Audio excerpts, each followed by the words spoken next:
Исәнмесез, эфирда яңалыклар чыгарылышы, студияда Лилия Гатина, алгатыба кайбер темалар турында. Төзелеш план буенча бара 48-20 йорты 9-нчы торгызыла башлады. Халык мөрәҗәгатен ишеттеләр. Мәләкәс Ар-ягы микрорайонда Гостев урамы һәм Фоменко проспекты киселешендә светофор урнаштырачаклар. Соңгы тәүлектә Татарстанда яшәүче 267 кешедә COVID-19 диагнозы расланды. Чаллыда узган тәүлектә коронавирусның тагын 27 яңа очрагы теркәлде. Шулай итеп, 19 ноябрьгә Татарстан буенча коронавирус белән авыруның барлыгы 35266 очрагы билгеле. Аларның 27958 терелгән, 360 узган тәүлектә. Төзелеш план буенча бара. 48-20 йортының 4-нче һәм 5-нче катлары заманча төзелеш технологияләре һәм материаллар кулланып торгызылачак. Шәһәр мэры Нөл Мәгъдиев бүген объектта булды һәм төзелеш эшләренең барышы белән танышты. Исегезгә төшерәбез, 25 октябрьдә 5 катлы йортта шартлау булды.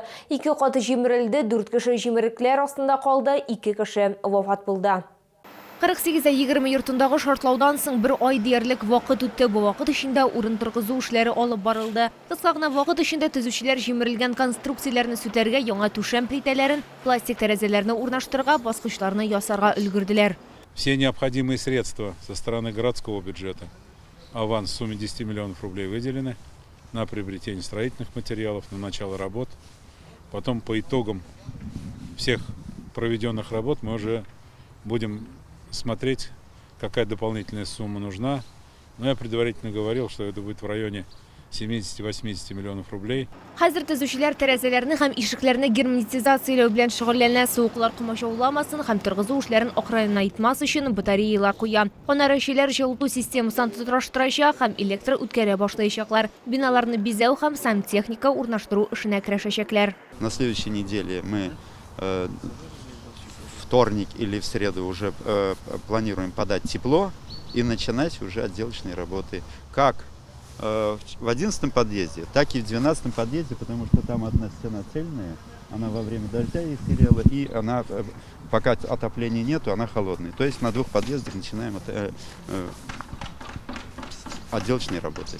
Шунысын да билгеләп үтәргә кирәк, зыян күрүчеләрнең фатирларында заманча ремонт булачак. Нөл Мәгъдиев сүзләренә караганда, яхшы обойлар ябыштырылачак, тартырылган түшәмнәр, иске чуен радиаторлары урынына заманча җайланмалар урнаштырылачак. Моннан тыш яңа көнкүреш техникасы һәм җиһазлар кайтарылачак. Әлегә зыян күрүчеләр КАМАЗ тулай торакларында һәм туганнарында яшиләр. Алар яңа елдан үз фатирларыннан әйләнеп кайтыр дип планлаштырыла. Лилия Гатина, Руслан Бикмөхәмметов, Кирилл Хабзей, яңалыклар. Халык мөрәҗәгатен ишеттеләр. Шәһәр хакимиятендә хәбәр ителгәнчә, Мәләкәс Ар-ягы микрорайонында Гостев урамы һәм Фоменко проспекты киселешендә светофор урнаштырылачак. Чаллар берничә ел дәвамында әлеге участокта җәяүлеләр кичүен җайга салуны сораган. Әмма хакимият моны бары тик бала катнашында булган юл транспорт һәлакәтеннән соң гына эшләргә булган. Исегезгә төшерәбез, бер атна элек бирдә 9 яшьлек кызны бәрдергәннәр иде. Толырак хәбәрчебез материалында. Бирдә юл аркылы чыгу куркыныч, узган ел гына да бирдә җәяүлеләрне 4 тапкыр бәрдергәннәр, аларда 5 кеше зыян күргән. Быел бирдә 2 бала юл транспорт һәлакәтенә очрады. Җирле халык әлеге шатны берничә тапкыр светофорлар белән җиһазлауны сораган. У меня первоклашка, сын. Каждое утро я провожаю и каждый вечер встречаю его со школы. И что здесь не уступает, что ли? Не уступает. Вот только что я переходила дорогу, даже мне с коляской не уступили, то есть взрослому человеку. И вы думаете, светофор нужен? Конечно. Ну, тут полноценный уже как бы комплекс, тут нужен светофор. Здесь уже сколько детей сбивало, так что, конечно, опасен. Нарушают же все равно водители. Нет, я думаю, что не нужен он здесь. Почему? А для чего он нужен? Чтобы безопаснее было? Безопаснее было. И для дураков-то хоть что сделаете? Если они сейчас не шофера же, а водители. Раньше шофера были, а сейчас водители. Он только рулить умеет, больше он ничего не умеет делать. Бу участокта светофорлар гына куелмаячак. Бирдә Гостев урамы буенча үтәле юл төзү эшләре башланды инде. На следующий год, как вы уже знаете, в городе запланирован капитальный ремонт улицы Гостева.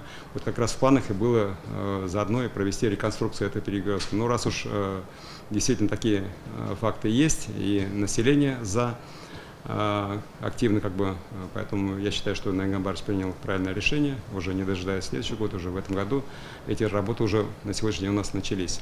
Юл кесілішіндегі светофорларны яңа елга кадәр урнаштырырга планлаштыралар. Лилия Гатина, Валерия Новожилова, Айдар Мусин, яңалыклар.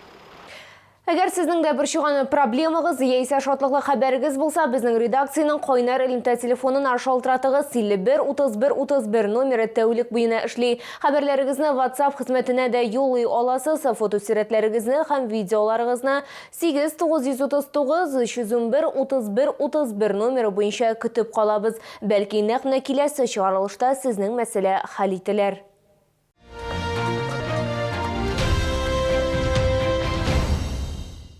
Шолда ел студенты 2021 шәһәр конкурсында катнашу өчен гаризалар кабул ителә башлады. Бу ел конкурс 16 номинация буенча узачак. Заявкалар 5 декабрьгә кадәр электрон рәвештә кабул ителә. 10 декабрьгә кадәр конкурс экспертлары портфолионы бәяләячәк. 20 декабрьгә кадәр Нур яшьләр үзәгендә сайлау туры узачак. Анда катнашучылар үзләрен тәкъдим итәчәк. Бүләкләр тантанасы 2022 елның гыйнварында Бөтен Россия студентлар көне алдыннан узачак. Ел сайын 20 ноябрьдә халыкара педиатрлар көне билгеләп үтелә. Әлеге белгечләр гаҗәпләндерерлек затлар. Алар балаларны сүзсез дә аңлыйлар һәм һәр ата-ананың күңеленә юл табалар. Әгәр баланың температурасы күтәрелсә яки ютәл барлыкка килсә, ата-аналар беренче чиратта педиатрга консультациягә ашыга. Табиб дөрес дәвалауны гына түгел, сабый белән уртак телдә табырга тиеш. Әйтик, бала тамагын күрсәтеп, үзен тыңлатырга тиеш. Сейчас поднимитесь в 315 кабинет к невропатологу, ладно? Лиана Галимова 12 елга якын табиб-педиатр булып эшләйм. Шаулы сүзләренә караганда, ул һөнәри сайлауда бер генә секундта шикләнмәгән. Гаиләдә бер медик бар, ул аның әнисе һәм кызы да аның изеннән барга булган. Работать врачом мне очень нравится, особенно с детками. Это самый такой, скажем, благородный, безобидный контингент населения, наверное, наш, да? Вот, они очень благодарные. Да, бывают детки, которые приходят, спокойно сидят и спокойно дают себя осмотреть.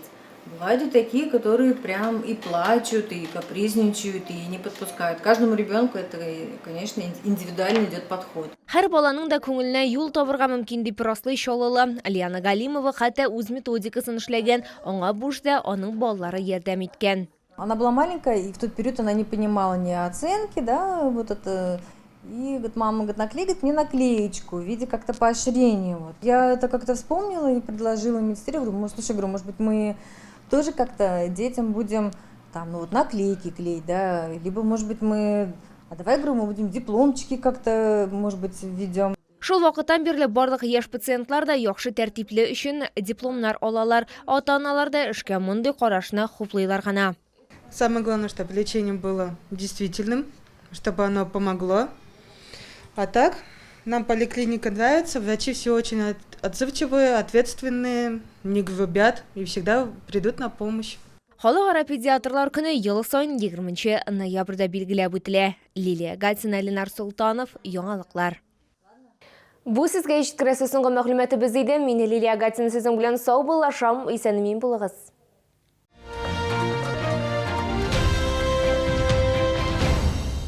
С 22 по 27 ноября свежий улов прямо с Камчатки. Чавыча, красная икра, белорыбица. Все от производителя. Улица УТЦ Грин, остановка Глобус. Центр восстановительной медицины. Реабилитация после инсультов, суставных и черепно-мозговых травм. Прием невролога, ортопеда, психолога. Телефон 78 09 35. Кадровый центр работы России. В рамках решения жизненной ситуации предоставляет малоимущим гражданам комплекс услуг. Помощь в заключении социального контракта, юридическая помощь, помощь при составлении резюме, содействие в поиске работы, профессиональная ориентация, психологическая поддержка, социальная адаптация, направление на профессиональное обучение.